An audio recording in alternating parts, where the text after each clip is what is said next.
going into a best of series with a game plan and then trying to follow it like step by step by step is very hard during multiple games. You need to be ready at adapting. Whatever they throw at you, you need to be ready to react to that. And then it's good to scrim a lot of different teams, a lot of different playstyles, because you'll be ready. You want tunnel vision on a single opponent.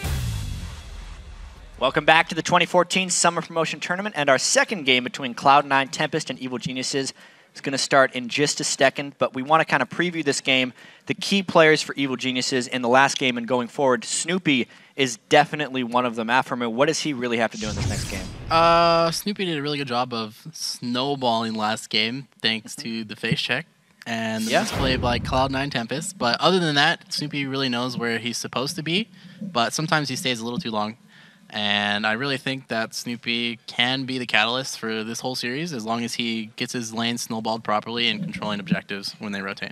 Link, as far as Innox goes as well, the beneficiary of the Snoopeh gank in the top lane. Is he going to be able to do this again? We'll see how it goes because the 2v2 could have went either way, honestly. And I thought it should have went Cloud9's way, but they misplayed. Cloud9 Tempest, sorry. And so whatever's going to happen is just going to depend on their picks and the 2v2. But I really do think that EG had the better 2v2 top lane because, you know, Jack's Pantheon, they could just pretty much one-shot anyone. So it's just up to Snoopeh to make the play and then Innox to carry. Yeah, and moving across the board to Cloud9 Tempest, Altec has been one of the big stars for them. 388 CS in defeat on Corki versus 246 from P. Aframu. How does Altec step up to help Cloud9 Tempest win? Well, it clearly shows that Altec is a click above Yellowpete, so he really needs to force 2v2 by far, and they'll be able to definitely win lane because EG's bot lane isn't really that potent. They don't really put out much pressure at all, so I think Cloud9 Tempest bot lane can take it from there, and Altec should be able to carry. Yeah, and another key player, obviously, for Cloud9 Tempest is the jungler Kez. Link, you had some thoughts on him last game. So basically, when you're playing on land, the jungler usually makes the most plays in the early game. So it's up to the jungler to figure out where he wants to gank, where he wants to create the most pressure. So it's up to him to make sure that he goes in the right place and get the wards down middle, get the vision control out so that he can apply pressure. So there's a really heavy burden on Kez, especially because this is such a high stakes match, and he can't be passive because if he's passive, then naturally his whole team's gonna be passive, and EG just has to step up on them because they're used to the pressure. I mean, they've already been to relegations, they've played in the LCS season, and they know how to deal with the pressure. But so Cloud9 Tempest, especially Kez, the jungler, he has to make the plays. Yeah, absolutely. EG went 3-0 last promotion tournament, 1-0 so far. Who wins game 2? Quick predictions. Afro. Maybe I pick Cloud9 Tempest. I pick EG. And EG. Different opinions on the desk. This is awesome. Let's throw it across the studio to Freak and Kobe with the call. Thank you very much, Jat. We are going to be getting ourselves into the second game now in a second. And I do want to see, actually, what they were talking about on the desk, right? The guys who need to step up actually stepping up. So Altec, high CS, 1-1-4, not a bad score. It's a score you would even see on winning teams sometimes. It was a low-kill game. Kez, though, not a great performance, 0-5-3. It seemed like he was waiting around for ganks, and it would be like, you know what, I don't see it, and he just turn around and go somewhere else. So they talked about how the Aurelia Jax lane snowballs really hard, but so does the jungle matchup there. It put him behind really far in the jungle as well. And then for Altec, it's hard to come up big when you're faced with a fed Jax. As an AD carry, a fed Jax is your worst nightmare. He had Blade of the Ruin King the first time that Altec saw this Jax. He already had a Blade of the Ruin King completed. It was just like, well, I'll see ya in the fountain. Yeah, he had BT Triforce when Altec had BT Sheen. And I was like, yeah, it's not going to be ideal. So I guess Ruin King Triforce rather than the first one. But here we go. Second game. Cloud9 Tempest actually continuing the Nocturne ban, adding LeBlanc to the pool. Interesting. Maybe that's a counter pick, but they're going to first pick here for Bischu, but that's a new one. The Ellis now not in the ban pool, but Kha'Zix's added on this one. Morgana, Ziggs still removed away. Jax, respectively, was the first pick there, so Cloud9 Tempest. Soraka's still up, but did not really have a game-changing impact before. And as I said on the analyst desk, it looks like EG aren't concerned about the pick and are willing to deal with it. Yeah. And again, the focus on the jungle from C9T, trying to get Snoopeh on a different champion. He performed very well on the on the Pantheon, though. So yeah. Cloud9 Tempest, though, they still want to play the Soraka, and to me, I think this is the right choice because I don't think it was their team comp that backfired. I don't think their strategy was wrong, and I think to throw away your best strat, right? You come into game one with your best strat, arguably. To throw it away because something else went wrong, I think is silly. So they're saying, you know what? We'll still run Soraka. We'll still try to run a comp, probably with a lot of healing on it overall. And I also would expect another Corki pickup from Altec. Does so much magic damage. It works really well with the Shred from Soraka in those team fights. Yeah. Plus, Corki does a lot of AoE with his magic damage, so they can really pile it on with those two, especially if he opts for Sork Shoes. Yeah. Because flat penetration and more flat penetration equals true damage. True. Absolutely can. And keep in mind also, Ryze now this time not banned by EG. So you might see the giant magic damage stack come in for C9T and be like, yeah, you know, Ryze, Yazuki's going to have a really good game. More Corki. flat penetration. Exactly. Just stack it in. Jungle Karthus. Not the case. Jungle Evelynn going to come through here, so Cloud9 Tempest having to play magic heavy on this one. They are really tunneling on that Evelynn pick. I think it must be the limited champion pool of Kez. Now, I know he does play Ellis as well, though. So I guess that's just another choice of another magic damage jungler, though. Yeah, I think this is his choice because C9T are the only team even banning junglers, basically. Yeah.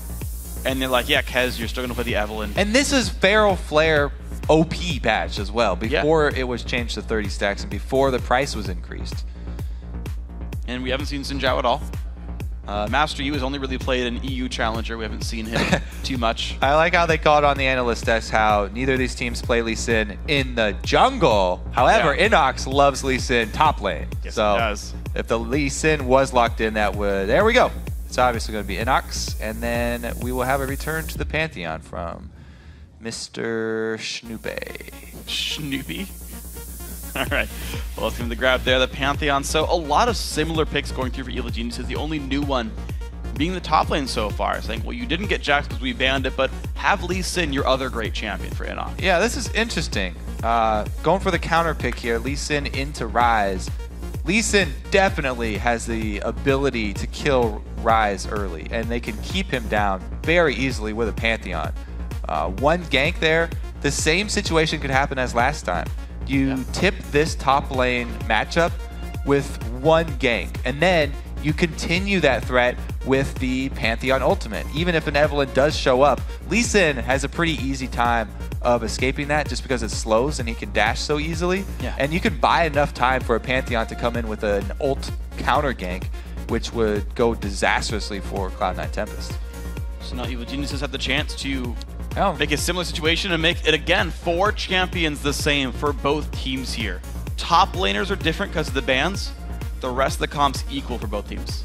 We're definitely going to see if the first 10 minutes play out differently, because last time was a complete disaster for Cloud9 Tempest. They have to play safer this time around, and they've got so much magic damage here. They're very, very heavy on the magic damage. Even Evelynn going hybrid, I guess they have 2 hybrid champs with Evelynn and Corki, but it's still overwhelmingly magic damage. So that should be the easy build path for Evil Geniuses. And towards the late game, they'll have an advantage there. Yeah, so I want to see then how the builds pan out, because I know for Pantheon it's easy to buy Hex Drinker. For top Lee Sin, actually you could buy one as well. So I feel like it's easy to add into the build paths. And the thing is, with all this flat penetration from the champions, you really need to build magic resistance if you are on EG right now. Because if you don't, then it's going to get right down to that true damage very quickly with Ryze and Soraka. You can go negative with those abilities, so you do want some there. So guys, as the teams load into the Rift, remember to tweet us your picks at LOL Esports. Use the hashtag C9TWin, or if you think Evil Geniuses will come out on top, use the hashtag EGWin. We'll see, of course, how your votes go in throughout the game. You guys did, after the online poll, the Twitter poll had EG pulling ahead in game 1, and you guys were right on that one, so looks like the guys were changing their minds halfway through. Pretty accurate. Once you see the gameplay out, you're like, you know what? Pretty easy to analyze after the game has started. To be fair, they did that one before the first blood, so I'll give them credit. They saw Champ second and was like, I feel EG in this one. Yeah. Okay, so it is going to be a teleport Lee Sin matching up with the teleport Ryze. Yeah. And the analysts were also talking about how Cloud9 might want to force that 2 versus 2 because they feel like they have such a big skill discrepancy in the bottom lane. But Yeah. we'll have to see how the early game plays out because that's such a hard thing to pull off. It's really such a guessing game, trying to figure out where your enemies will start out. And if you guess wrong and you on blue side make the switch and send your AD carry and support top, then it can throw the entire game off.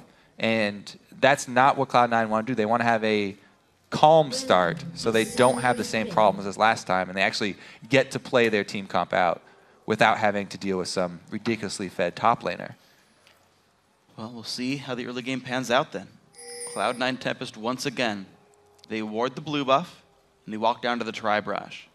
Now the thing is, if EG has like any coaching staff here, they can be like, hey, so by the way, their level 1 last time was ward the blue buff and go down to Tri-Brush, and C9T running the exact same plan. To be fair, EG running the same plan as well for themselves, but... Yeah, so this is the lowest risk beginning starts. We went over it so many times, but yeah, both teams invading the opposite blues, red side going up top, making the switch. And it looks like we will have the now standard switches and early tower pushing as well. Wow, and after watching game 1, people have changed their minds pretty heavily. Evil Geniuses definitely do look a lot better in this series. 84-16. You see the result from the game 1, and then you see the champions in game 2. Oh, they're all the same. Well, the odds. How good is Yazuki's Ryze? The odds have changed. All right, so it's the 5-man invade using their Soraka to come as well. See how long he stays there. Orianna getting the early shove on Soraka could actually hurt that mid lane matchup. And it looks like Pobelter will get the early shove if he wants it. Getting the lane first. Can also zone Soraka pretty well with that ball placement.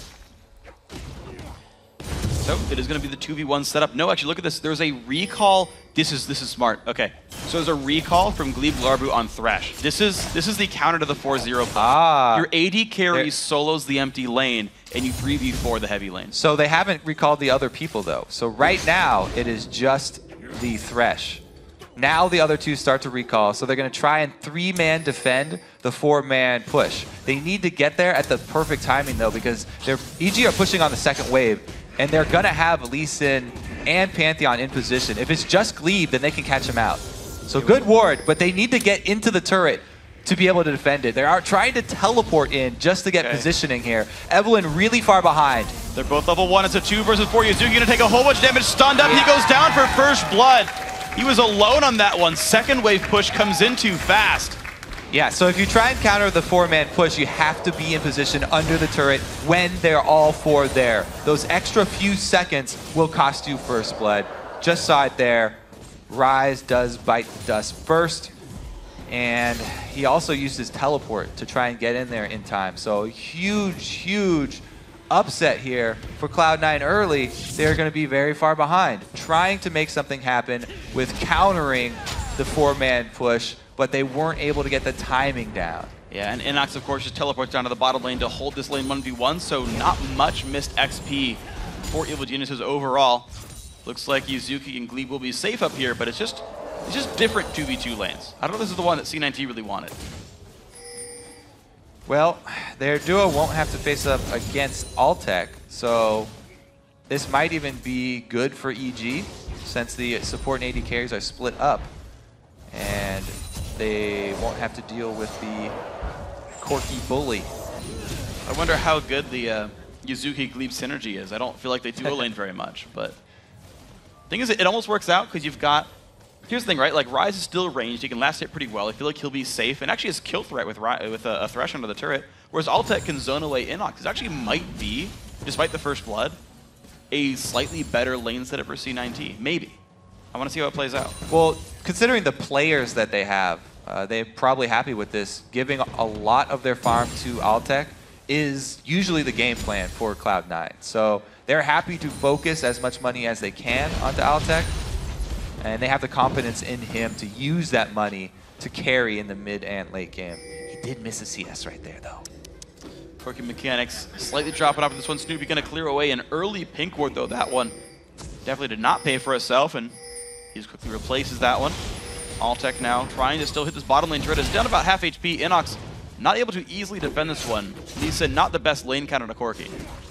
Interesting counter jungling here by Snoopeh as well. A lot of time here for Kez, just walking around after Snoopeh found his pink ward and replaced it with his own. If they do run into each other, Kez actually has a level on Snoopeh, and he should be able to take him. Well, Snoopeh waiting around. Gets jumped on there. Here comes Soraka as well. Snoopeh is on the wrong spot in the map, but gets a shield. He flashes, but the kill goes over to Kez. So again, Snoopeh actually gets caught going for a gank. And this time around, the flash does not save him. There's no Jax to stun. Innox finding some good damage in Altec, though. Half HP and almost no mana now in the Corki. You can see what Altec was doing there, though. He did a short Valkyrie just to get enough distance so he could turn back around and auto-attack. He wasn't just running blindly away from Lee Sin. He was still looking to move aggressively. Uh-oh, some danger right here. Altec does have Summoner Heal, burns it, but Innox has the Q. Does have to flash away. Altec not going to chase. Yeah, he's calculated there. The one more auto-attack would not be able to kill Innox. So he does not go for it, and he takes the summoner advantage. It's these small things in the trades that that Altec does that really make you appreciate his play. The difficult thing for Innox, though, too, is he basically went one wave early because his teleport still is not yet available. He has to walk all the way back to lane without boots of speed. Double Doran's Blade will send him to the top lane. Yazuki, 30 CS to the 27 of Lee Sin, and this Ryze has TP available. I feel like when the lanes settle out, this is a better match for C9T's top laner. Yeah, they're happy to get Yazuki to that tier very early here. Now he can actually recall, and both teleports for the solo laners will be up. Yep. Goes for Catalyst, undoes it, goes for tier instead. Yazuki realizing, now I still want the mana sustain to go up, buys the pieces of Catalyst. Kez roams through the mid lane. Krepo, I like that ward. We talked about how to beat Evelynn is getting wards in the enemy jungle to watch her doing camps. Krepo spends some time saying, well, if you go double golems, we'll know.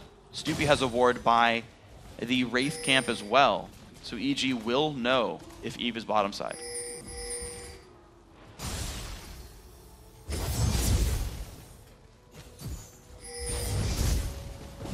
Mid lane is holding equal as well. So it was actually better for Pobelter by this point last time in.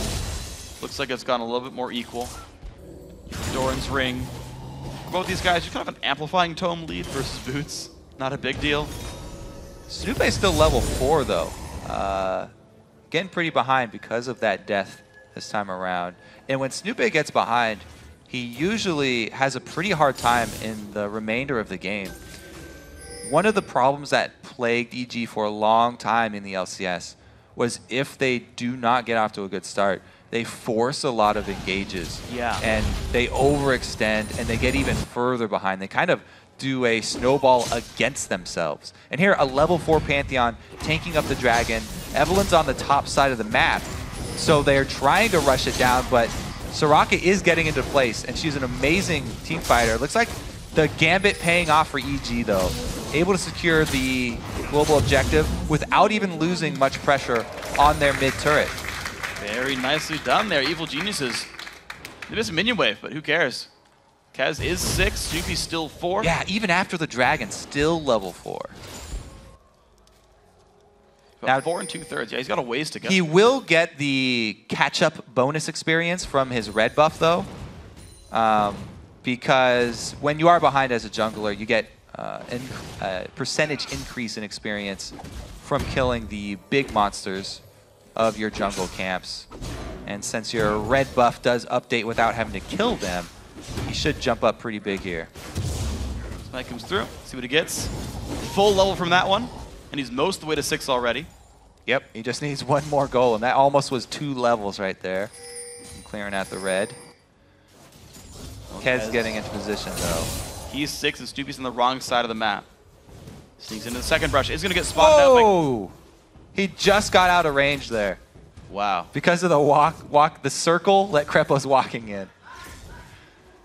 It's going to be okay. There's the jump in from the backside. Burst onto Yellowpete out of nowhere. So Kill goes to C9T. That is a game of inches. Here goes the Pantheon ult, though.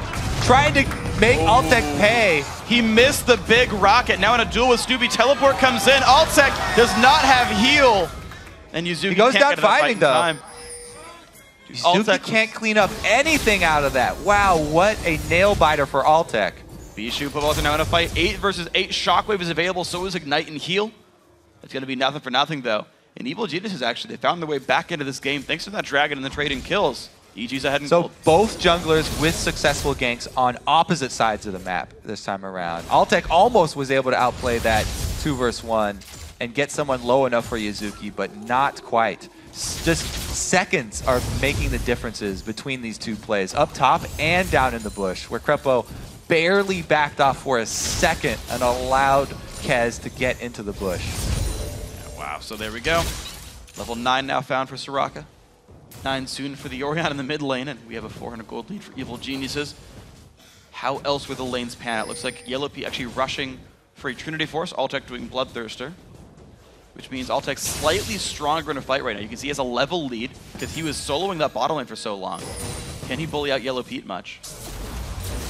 The trading blows back and forth. Q's dodged. I do like the game plan from EG as well, focusing Pantheon ults this time around on Altec to try and keep him down, since C9T are funneling a lot of money into that Corki. They don't want to let him get out of control, and you saw how he almost already got to that point as he was taking down Innox, and Snoopeh barely was able to save him. Good job shoring up their weak spots. Bischu, though, in the middle of 3 to 4 enemy champions. Innox comes from the side. Kez down to half HP. Snoopeh gonna flash stun, but the heal comes out, keeping him safe. The kick not gonna do enough now. Snoopeh, Innox on the wrong side of the map. Gleeb, does he have the spells available? Yazuki just might. The burst comes down. Snoopeh falls. Innox goes down. Double kill Yazuki. Ooh, too deep for EG right there, and good roam down from Yazuki coming to clean up. That should also give them control here. Pushing against Orianna is not quite as difficult as pushing against Soraka, but it still will be a task for them, so they decide not to try and go for it. Meanwhile, we just still have this duel of the AD carries. Featured matchup right in front of us. Altec goes in. Yellowpete forced back to the turret, does not dodge the Q. One more rocket, not gonna go for it. He needs a real big one. Yeah. To be able to take this. Oh, look at this. Thresh coming in from the side, just warding though. And he does not get another rocket off to stop the recall. But the Pantheon ult is up. Ooh, this is risky. Gleeb not on top of any wards, realizes he has no teammates around. Support can't solo the blue buff steal. Tough life. It's unfortunate. You can steal it from enemy champions, though. Afro can. Yep. Empowered Q. Doesn't mean too much. Krepo's going to be fine.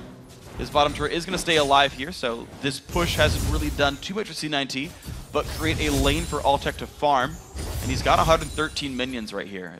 It also has resulted in Yazuki with both of his scaling mana items already completed at 13 minutes, so C9T are pretty happy and with the way this one is turning out this time around.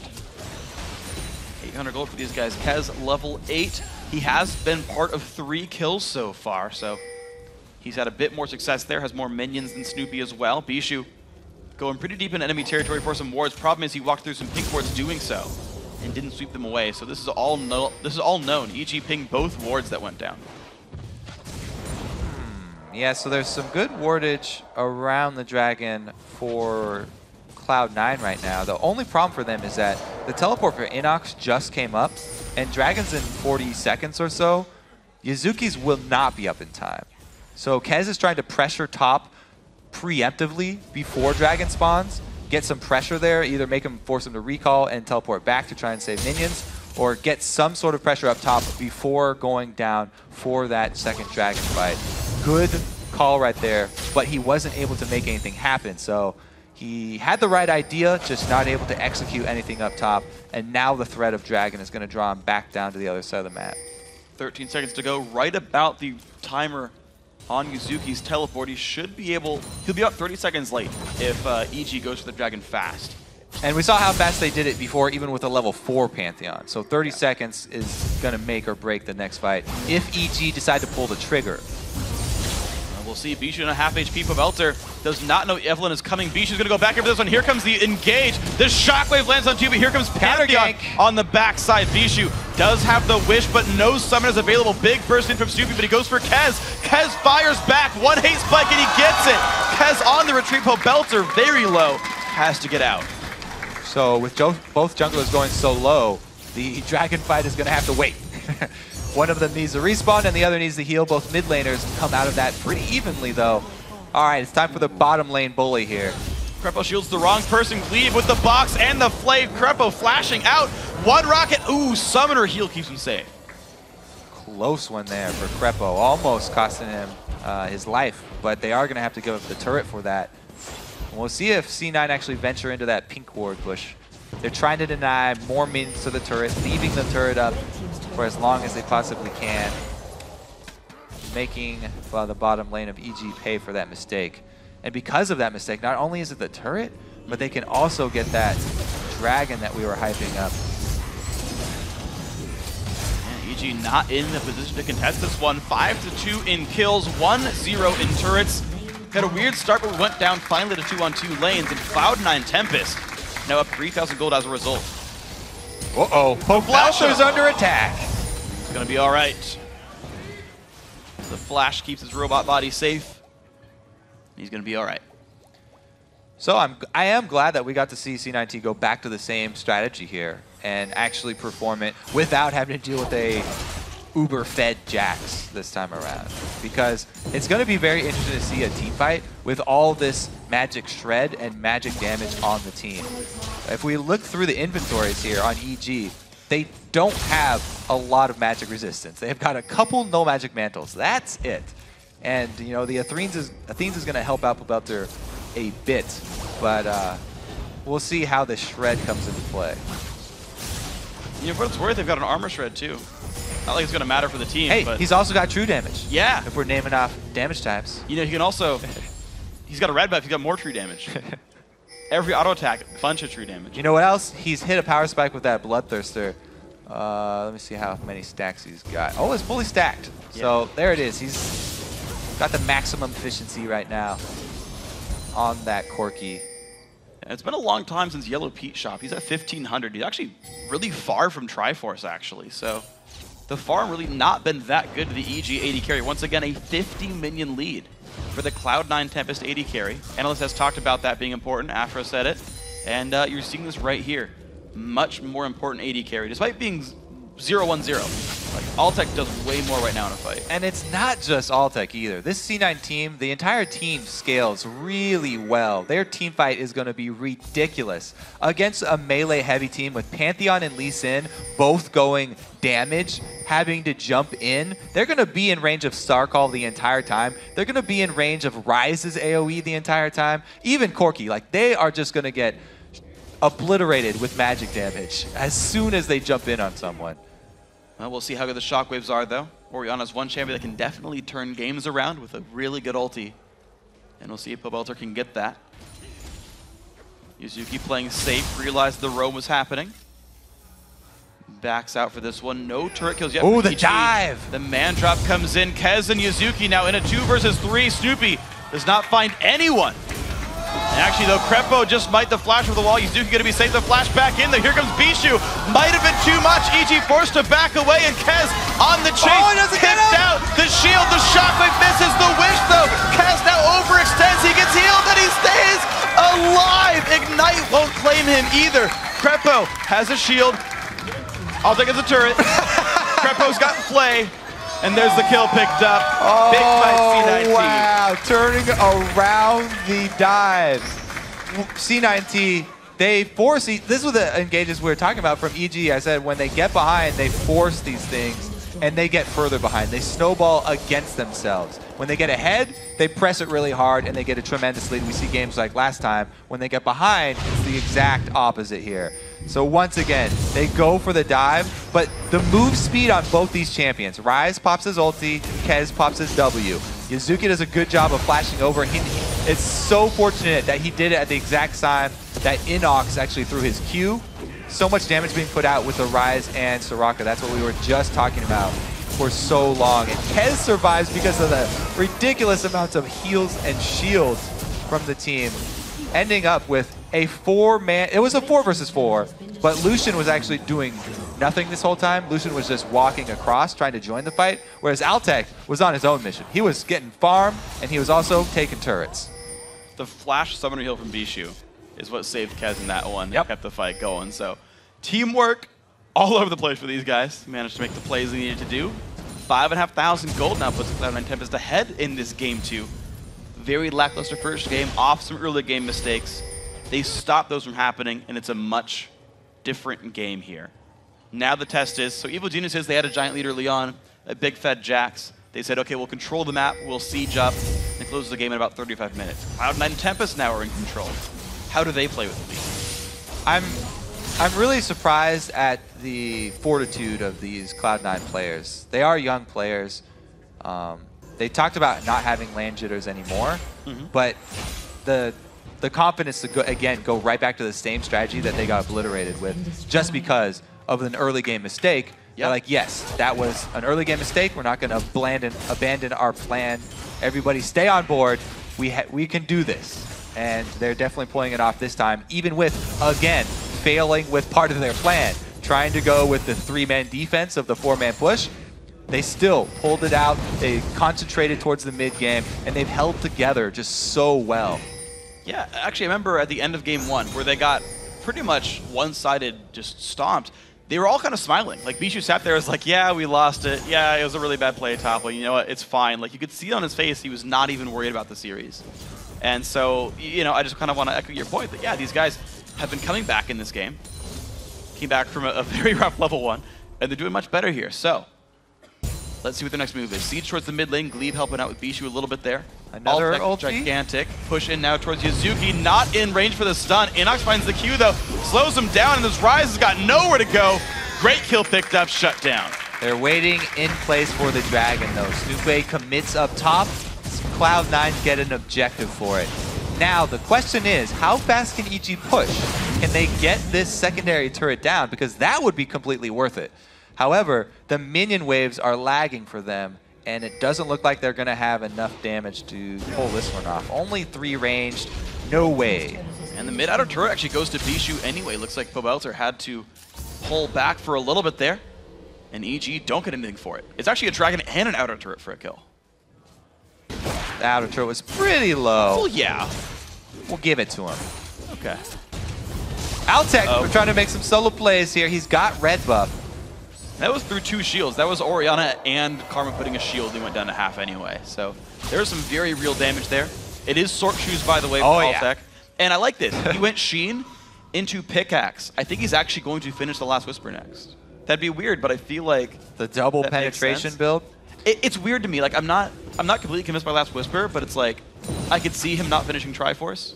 We will check the damage split of Corki after this game. Usually it's pretty heavy magic if he's doing, you know, more poking. He's doing a lot of auto attacking as well, though, so we'll have to see what the split comes out to be and if Last Whisper is warranted.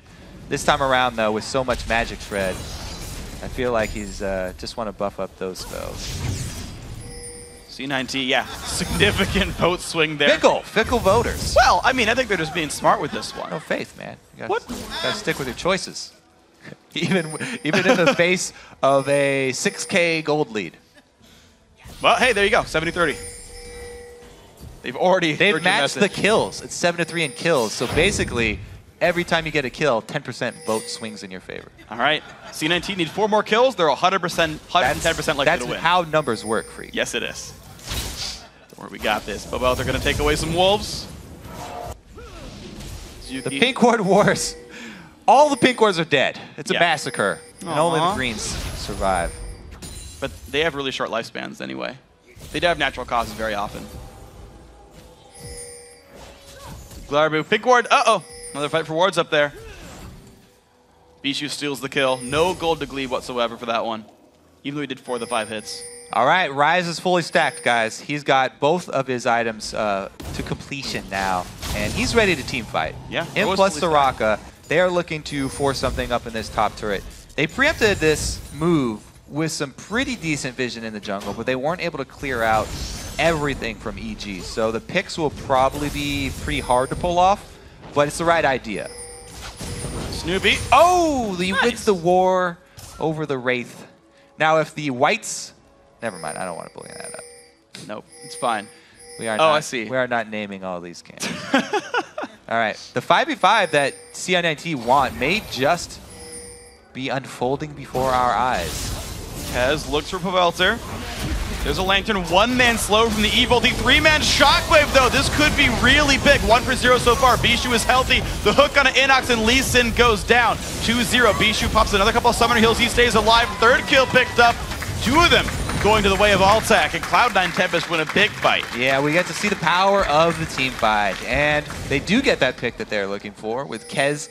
All he wanted was that slope, just to get one person out of position, and they obliterate their target. This is the power of the mid-game spike here from the Corki, Soraka, Ryze. They have ridiculous team fight, and if they can catch you, they will kill you, and they will take Baron after.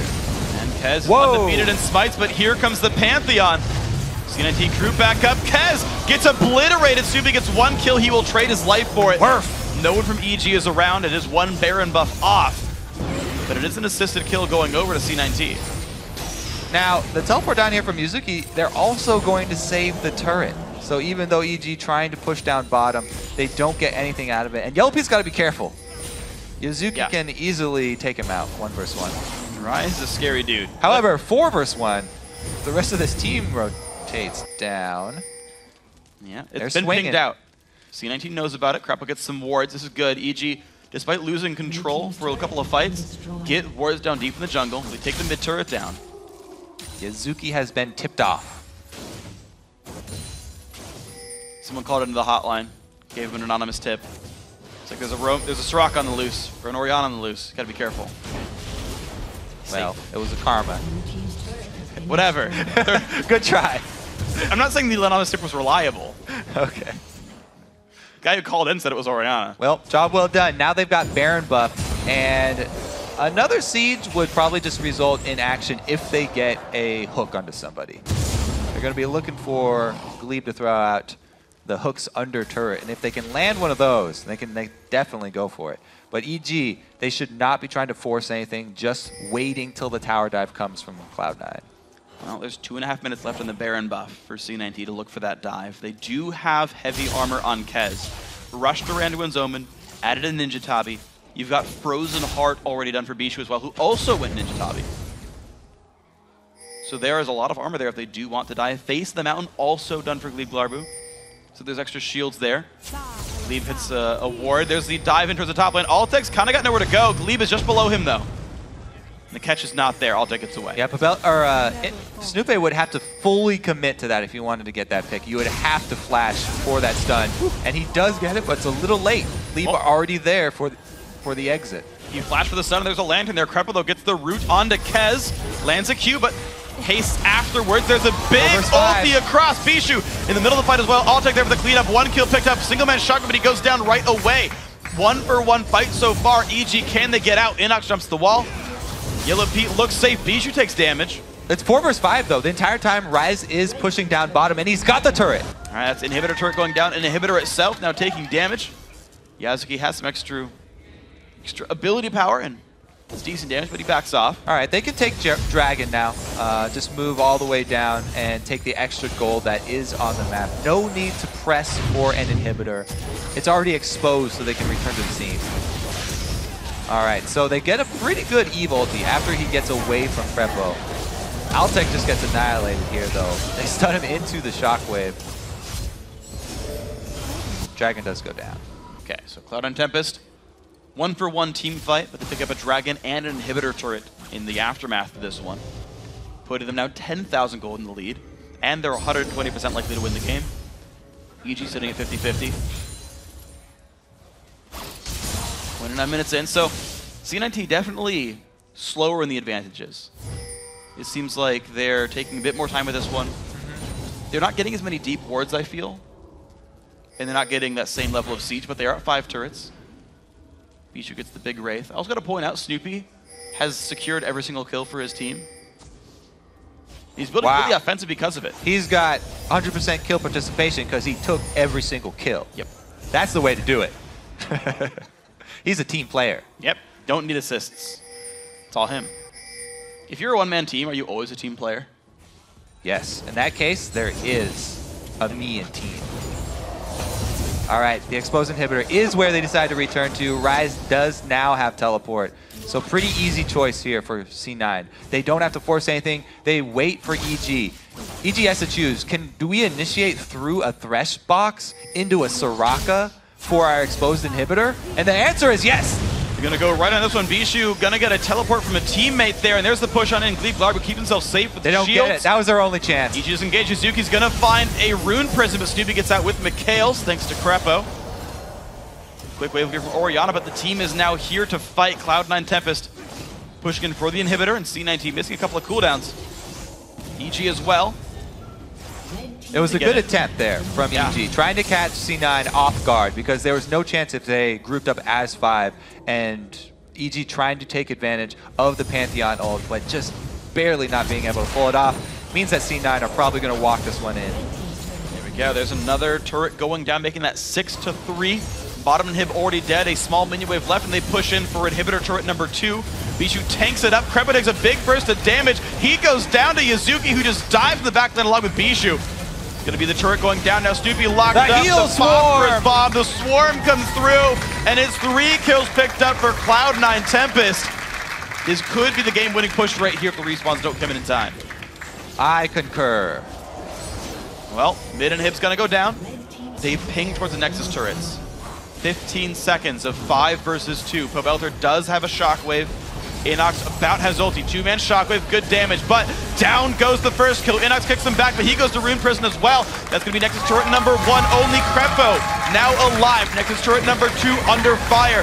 This should be C9T closing out the game, making the series 1-1. And the next team to win 2 games joins the North American LCS. All right, Cloud9 Tempest fire back and even up the series. And a very well-played game. 32 minutes, actually shorter than EG's win. Once they got enough of a lead, they closed it out rather quickly. And this team is still looking like they're smiling, like they're going to discuss, they're going to know what's going on. EG now, they're the ones. They look worse off than C9T did after their loss. Simply this one affected them a bit more. I do want to see how EG bounces back in Game 3. Because Cloud9 Tempest, the mentality right now for them is, oh yeah, Game 1, it was just that one mistake. We're fine, guys. So they have a really easy route to raise their morale. They're like, yeah, no problem. We just don't make that mistake again. We have a good strategy, and we just have to execute it. The EG guys are kind of worried because they tried to do the same thing this time around, but this time, Snoopeh went to go gank a solo lane, and he ran into the jungler again. This time around, Flash wasn't able to save him. There was no stun to back him up, and that sort of ended up snowballing against them. However, Snoopeh himself still had a pretty good game. As you said, he had all the kills on the entire team, full kill participation, and he had pretty good Pantheon ultimates. There was this one tower dive up top where they overextended, I think. Yeah, and the other battle to talk about, though, is our featured matchup, the AD carry fight. 333 minions onto Altec, 6-2 and 4, 236, 0-2 to the Yellowpete. Now, to be fair, Altec was like split pushing all game, but once again, we have a distinct lead, actually a full item lead. It's a completed Last Whisper over for Altec there. Now, guys, it's going to be it for us here at this desk for this game, but we're going to throw it over to the chat, Link, and Afrim, the analyst desk, to walk us through Cloud9 Tempest's win. All right, thank you, Freak. Coming into this one, Aframu predicted the Cloud9 Tempest win. It's now 1-1. It's like a best-of-3 start of the new. Why'd you pick that? How'd they win? Cloud9 Tempest really stepped up this game. Has stepped up, and actually, Cloud9 did a very impressive move when they held the top tower. And one of the things they reminded me of was Monty had us read Sun Tzu's Art of War book, where one of the major points in that book is where you thwart your opponent's strategy, and C9 did a very good job by holding the top tower, and EG really wanted to go for an objective-focused game, and they stopped that, and then EG just looked like they didn't know what to do after that. Yeah, it was a really awkward-looking opening because, I mean, Yazuki went top lane, got towered over, but no turrets fell. How did that really play into the laning phase of the game, Lake? So it was kind of weird because Altec was basically 1v1ing the Lucian for pretty much the entire game. Yeah. And it was like a Ryze Thresh versus like a the EG's bottom lane. So it's like this weird mixture of events where Altec's pretty much like the top laner now, and he's just kind of like, you know, just farming, and you know, all he cares about is CS and making sure that he's up above Yellowpete, and that kind of, like, to be honest, Altec really did not do anything this game. Yeah. Like all that happened was Kaz pretty much made the plays. He made the plays with Ryze and Thresh, and they got 1 billion kills. Ryze got super farmed, and then Soraka held mid lane. And if Soraka is ever farmed and she's doing well, she hasn't died. That's like the #1 rule on Soraka is to never die mid lane. That's all you have to do. And once you're scaling like lanes get really strong, like Ryze and Corki, then they just pretty much become unkillable. Yeah, it was a 1-0-16 Bischu on Soraka, 3-1-11 on Kez, which is much better than his performance in the last game. And also, Snoopeh was not finding his way in a lot of these games. Do you want to talk a little bit about Snoopeh, Afro? Usually it's hit or miss when Snoopeh is ganking early game. If he gets the first gank off and it's successful, then he can snowball it into a lead for his team. But if it fails, then Snoopeh is nowhere to be found after it fails. Yeah, he had the one early death, and then also there was a turret dive where Ryze ended up picking up a double kill. If we can actually get this clip up on our screen, this is a really key moment because Ryze had been farmed, but he was babysitted a little bit, and he needed this to come back into the game. Let's just roll this clip. Link, talk us through it. So pretty much they find Evelynn in the jungle. Lisa's kind of being really aggressive, and I'm not sure why. Yeah, Snoopeh flashes forward, and this is kind of a really bad situation to be in because like I really don't know what they're doing. Like they're just kind of diving recklessly, and Ryze just is basically going to get a free double kill. And at this point, this kind of seals the game because Ryze, if he's able to ever get farmed in the early game and pick up kills like that, it's incredibly hard to come back, especially when you have a Soraka on your team and you have Evelynn invisible pressure.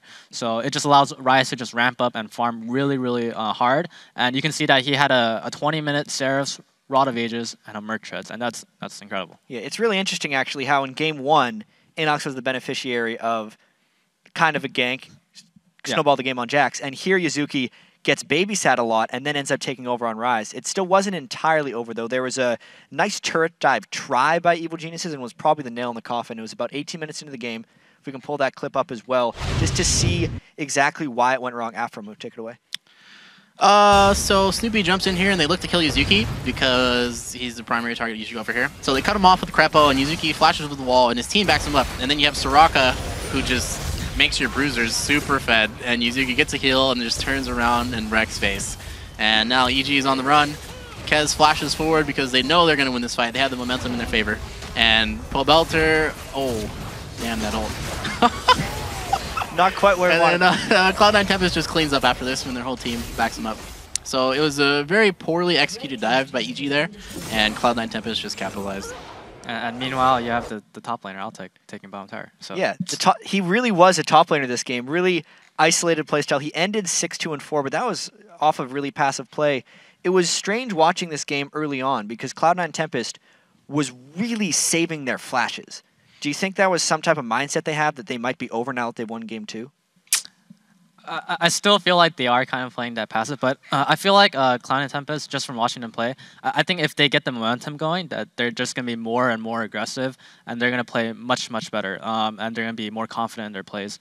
And it just seems like just watching that game, like game 1 was just like a warm up. Game 2, they're getting to the groove, and maybe game 3, if they can get their picks again, then they'll be really strong.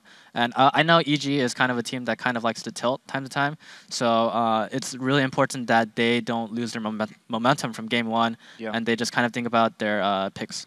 Yeah, it was a 36-minute victory for EG in game 1, now a 32-minute defeat. If you're EG right now, Aframu, what do you try and do, picks and bans-wise? What are your priorities coming into this game now with your first pick again? Honestly, I would take away Soraka from Bischu because it's really easy for them to hold mid lane with that, and Bischu's just been doing really well in the first 2 games, and so you want to take him off his comfort pick right away. And instead of banning Morgana, I would stop banning Morgana, ban Soraka, and then I would look. You have to be really good at mind games now in this series because they're going to try and force 2v2 this game. I expect them to go bottom when Cloud9 Tempest is purple side. So you just have to be. I think EG has to invade and find out where they're going to go in their lanes to be able to get the 2v1. Yeah, and as far as predictions for this next game, little bit, who do you predict and why quickly? Honestly, after watching that game, I think Cloud9 Tempest, I think they found what they need to do. And honestly, it's kind of just like they need to bring EG down to their level, and it's just bring them to solo queue. And if they're able to create do that, chaos, just try and stop what they're exactly. Like if they just take away EG's objective controlling base game style, then it's really easy for, because I still strongly believe that Cloud9 Tempest has stronger individual laners. So if they can do that, then I think they'll win. After you called the last one, who you call here? I looked at EG's faces and looked like they were having a bad day, and their mood is really down right now, so I'm going to have to go with Cloud9 Tempest. All right, double Cloud9 Tempest for the picks, but we have to take a 3.5-minute broadcaster cooldown. The series is tied up with 1 win each. After the break, we'll jump into Game 3 between Evil Geniuses and Cloud9 Tempest. Do not go anywhere.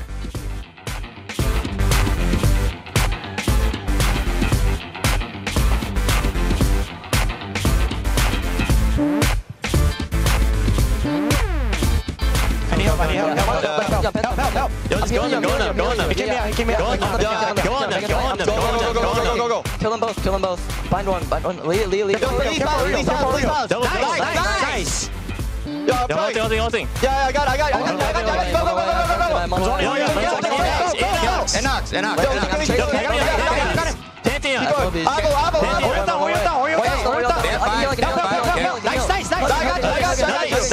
Yeah, keep going. No lantern. Keep going. Come on. One's lantern. It's down. I got him. Nice. Chase tower. Nice. Okay. In the game. Yeah. Woo.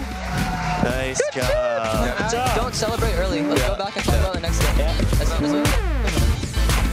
Yeah.